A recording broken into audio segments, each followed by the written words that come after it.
Good day. Welcome back to First Take, and huge congrats to all the draftees. Unfortunately, Colorado quarterback Shedeur Sanders was not one of them.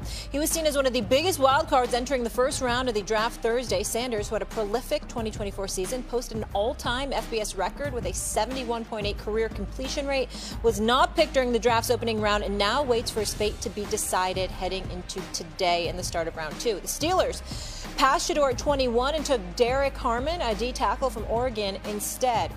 RC reacting in real time. Take a look.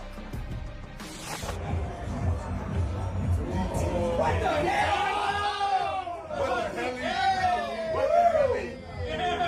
Hey, come on, you defense, Pittsburgh. Come on now. Hey, Dewey, he's a good player. Mason Rudolph. Mason Rudolph. He's all right. He went to Tennessee and got worse. You know what we're going to do? Oh, let's wait for Aaron. Wait for Aaron to make a decision. Listen, Aaron going to call Aaron. We let Aaron Rodgers hold us hostage like we a four. We the Pittsburgh Steelers. We're supposed to be acting like a 10. We acting like a 4, like we four up. Not the 4. There he is. Mason Rudolph, I just have to say, has caught a lot of strays on this show. Other Steelers fans, Snoop was with us earlier this week. He called him Rudolph the Red-Nosed Reindeer. So all you Steelers fans are just a lot right now. RC. Oh. You're so stupid, Ryan. God. All right, let me get to the question. Hi, guys, by the way. Great to have you with us. RC, do you feel like the Steelers should have drafted Shedeur? Is that why you were losing your mind? Yes, that's why I was losing my mind. You know, I have Shedeur as the second-rated quarterback in this draft. I also thought that for the Pittsburgh Steelers, at least for Shedeur, that the Pittsburgh Steelers would be a great landing spot for him. Just from a personality standpoint, from the way that Pittsburgh runs their organization, but also from the standpoint of his skill set, his ability to understand and diagnose defenses, the accuracy in which he throws the ball, the ability to anticipate. And I also believe he has a level of maturity and responsibility that he has gotten under the tutelage of Dion that would be great for the city of Pittsburgh, who only cares about winning championships. And I get it that Derek Harmon is a good player at a position of need, by the way, for the Pittsburgh Steelers, especially with Cam Hayward getting long in the tooth.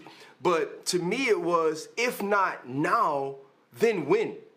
If you're not going to move back a couple of spots and draft a quarterback, then when?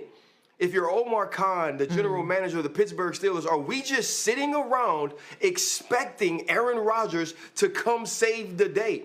And when you get Aaron Rodgers, if you get Aaron Rodgers, what Aaron Rodgers are you getting, and in what place does that put you? And that was my frustration with the pick. Yeah, look, I would have taken Shedeur, not just because of everything Ryan said. I agree with a lot of that. But this is the team that was in the playoffs last year and, has an expectation to get back there. They are the quarterback away team. But I also understand why they passed. I do.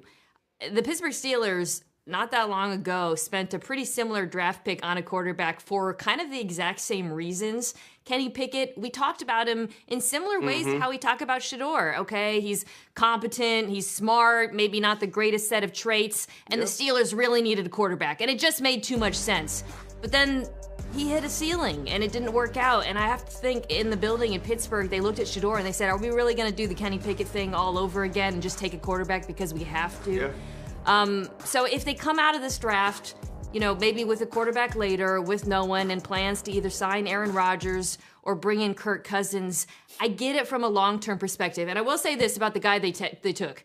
Derek Harmon is a damn good defensive tackle. And this is a team, as much as we talk about the quarterback position with the Steelers and how much they needed a quarterback, did you guys watch the defense against the Baltimore Ravens? Yeah. Postseason? Quarterback wasn't the only reason they didn't win that game. So I do not begrudge them looking to improve on that defensive line and on that side of the ball, because they also really had to get better there. Okay. Okay, fine. No problem. So, Harmon can ball. It's going to improve the defense. I got it. Lamar Jackson and Joe Burrow's in the same division. And now you're sitting here on national television, Mina, and I'm certainly not questioning the validity of your information. But you just taken, because I just finished, you know, I mean, if you go and you watch that movie Sinners with Michael B. Jordan, way to go, my brother, big time performance. Excellent movie. Out. You understand, with the vampires and all of that other stuff. So Mina just did the Sinners version of taking a wooden stake to the heart.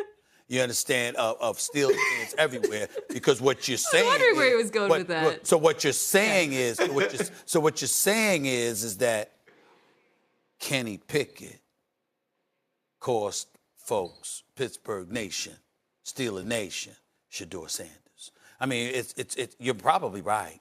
That should just make you feel a whole lot better. Just a whole lot better. You understand? You ain't won a playoff game since 2016. You understand what I'm saying? Last 6 playoff games, you've been down by at least 20 points in each loss. All right? We've had to watch Ben Roethlisberger stay 2 years longer than he should have. And ever since then, we've had to fake Kenny Pickett's, the Mason Rudolphs of the world, and everything else in between. Mitchell Trubisky, let's not forget him. Yeah. But here we are. And Mina Kimes comes on national television in front of a massive audience, and she says, you know, they were probably thinking about Kenny Pickett. That's why they couldn't do this again. I mean, that just makes us feel so much better. I want to thank you, Mina, for just making Steeler Nation just feel so much better. I mean, Ryan, how do you feel, Ryan? You feel good? You feel good? Feel good, Ryan? I mean, am I supposed to feel good? I don't. Steeler Nation out there, you supposed to feel good? I don't feel great. I don't feel great, Mina, at all. I don't feel great. Because I know you need a quarterback. Go ahead, y'all. I didn't want to talk. I didn't want to talk about my own show. But I'm with Mina too, though. I understand it, right? Because we are all sort of this summation of our past traumas. You know what I'm saying? Like, the reason you know not to put your hand on fire is not because they told you it was hot. It's because at some point you were stupid and got too close to some fire. At some point you were stupid and got too close to the iron. And so now in my mind, I'm like, I remember that pain, right? I remember what that felt like, so I'm not going to go back into it. And if you are evaluating Shedeur Sanders, and here is what I said that I wasn't going to do today. Because of all the negativity about some of the anonymous quotes or some of the things we're hearing from behind the scenes about Shedeur Sanders, I wasn't going to allow people to say that's the reason he didn't get drafted. Because I'm finna be honest with people about locker rooms. I played with a lot of dudes that were bad for the locker room. I played with a lot of dudes that you would consider bad humans, that you would consider bad teammates. And most of those humans got one thing in common. They are extremely talented. And because they are super talented,